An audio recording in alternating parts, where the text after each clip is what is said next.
नमस्कार। आज हम बात करने वाले हैं एक बहुत ही दिलचस्प वैदिक देवता की, समझौतों, दोस्ती और विश्वास के प्रतीक मित्र। कभी सोचा है कि ये जो हमारी दुनिया है, हमारा समाज है, इसे असल में कौन सी चीज एक साथ जोड़कर रखती है? क्या वो सिर्फ कानून है, सिर्फ नियम? नहीं, सच तो ये है कि ये कानूनों से कहीं बढ़कर हैं। ये वो वादे हैं जो हम एक दूसरे से करते हैं। ये वो भरोसा है, वो समझौते हैं। यही तो वो अदृश्य धागा है जो इंसानी रिश्तों से लेकर बड़े बड़े देशों के गठबंधनों तक हर चीज को बुनता है। और इसी विश्वास, इसी वादे के केंद्र में है हमारे आज के नायक ब्रह्मांडीय मित्र। तो ये मित्र हैं कौन? देखिए, संस्कृत में मित्र का मतलब ही होता है दोस्त या सहयोगी। वैदिक परंपरा में वो एक सौर देवता हैं। दोस्ती, वफादारी और हर तरह के कॉन्ट्रैक्ट, हर तरह के समझौते के संरक्षक। और सबसे जरूरी बात, वो रिथ को बनाए रखते हैं। अब ये रिथ क्या है? ये है कॉस्मिक ऑर्डर, यानी ब्रह्मांड की नैतिक व्यवस्था। पर इतना बड़ा काम, यानी पूरे ब्रह्मांड का संतुलन बनाए रखना, मित्र अकेले नहीं करते। उनकी एक बहुत ही खास पार्टनरशिप है। चलिए देखते हैं कि कौन है उनका वो साथी। ये हैं वरुण। मित्र और वरुण की जोड़ी को आप एक तरह से कॉस्मिक गुड कॉप और बैड कॉप की तरह समझ सकते हैं। मित्र, जो सुबह के उषाकाल के देवता हैं, वो नरम स्वभाव के हैं। वो बातचीत से, समझौतों से काम करवाते हैं। दूसरी तरफ हैं वरुण, रात के देवता। वो कानून के देवता हैं, कठोर न्याय के प्रतीक। तो एक तरफ है प्रेरणा, दूसरी तरफ है अनुशासन। और इन दोनों से मिलकर ही ब्रह्मांड का संतुलन बना रहता है। अच्छा, अब तक तो हमने सिद्धांतों की बात की। चलिए अब जरा कहानियों की दुनिया में चलते हैं, जहां मित्र का किरदार और भी जिंदा हो उठता है।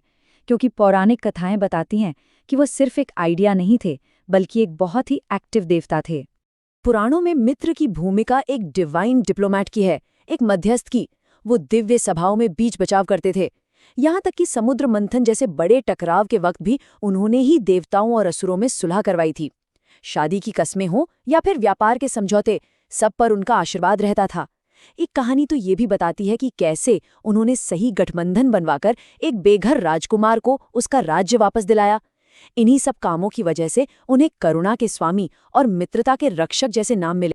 ये कहानियां तो पुराणों की हैं जो बाद में आए, लेकिन मित्र की महिमा का जिक्र तो उनसे भी बहुत पहले, सबसे प्राचीन वैदिक ग्रंथों में मिलता है, जहां से ये सारी बातें शुरू हुई।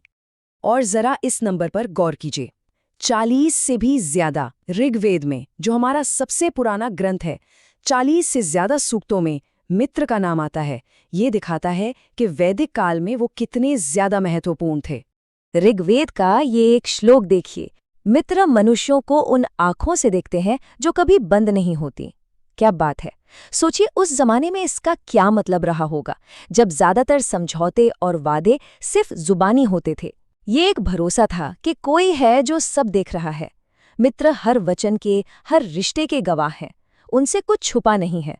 और यही विश्वास समाज की नींव था। और एक बात और, मित्र अक्सर अकेले नहीं आते। वो वरुण और अर्यमन जैसे दूसरे आदित्यों के साथ एक टीम की तरह काम करते हैं। ऋग्वेद में कहा गया है कि जिसकी रक्षा ये तीनों करते हैं, उसे कोई नुकसान नहीं पहुंचा सकता। वो हमेशा फलता फूलता है। ये दोस्ती और गठबंधन की ताकत का प्रतीक है कि मिलकर रहने में ही सुरक्षा है। तो प्राचीन ग्रंथों से होती हुई इनकी कहानी आज भी एक जीवित परंपरा में गूंजती है, और वो है वैदिक ज्योतिष।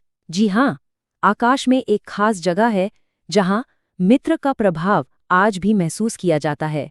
वैदिक ज्योतिष में एक नक्षत्र है अनुराधा नक्षत्र। ये 17वां नक्षत्र है जो वृश्चिक राशि यानी स्कॉर्पियो में आता है, और इसकी स्वामी देवता है मित्र। इसका प्रतीक चिन्ह है कमल या फिर एक छड़ी, जो सहयोग से मिलने वाली सफलता का प्रतीक है। अब अगर अनुराधा नक्षत्र को और गहराई से देखें तो मित्र का स्वभाव और साफ हो जाता है।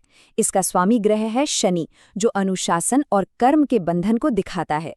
तत्व है जल, जो गहरी भक्ति का प्रतीक है। गुण है तमस, जो भक्ति में डूब जाने की गहराई देता है। और इसकी योनि है मादा हिरण, जो एक सुंदर और कोमल मिलन का संकेत है। इस नक्षत्र की सबसे बड़ी शक्ति ही है भक्ति से अपने लक्ष्य को पाना। तो ऐसा माना जाता है कि जिनका जन्म अनुराधा नक्षत्र में होता है, उनमें मित्र के गुण अपने आप आ जाते हैं। मतलब वो बहुत वफादार होते हैं, डिप्लोमेसी और रिसर्च में कमाल करते हैं।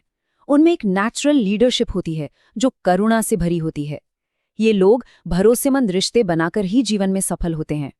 हाँ, शनि के प्रभाव की वजह से कभी-कभी इन्हें ईर्ष्या या अकेलेपन जैसी चुनौतियों का सामना भी करना पड़ता है, जो इनके रिश्तों का इम्तिहान लेती हैं। तो इस पूरे सफर में हमने क्या देखा? यही कि मित्र की अवधारणा सिर्फ एक देवता तक सीमित नहीं है, वो ब्रह्मांड के कानून से लेकर हमारी निजी वफादारी तक हर जगह मौजूद हैं। वो उस रोशनी की तरह हैं जो हमें एक दूसरे से जोड़ती है और विश्वास पर टिके हर रिश्ते को मजबूत बनाती है।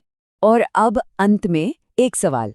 आज की इस तेज रफ्तार दुनिया में जहां रिश्ते बनते और टूटते रहते हैं, ऐसे कौन से गठबंधन हैं जिन्हें सच में पवित्र माना जाना चाहिए? कौन सी ऐसे वादे हैं जिनकी रक्षा हर कीमत पर होनी चाहिए? इस पर सोचिएगा जरूर।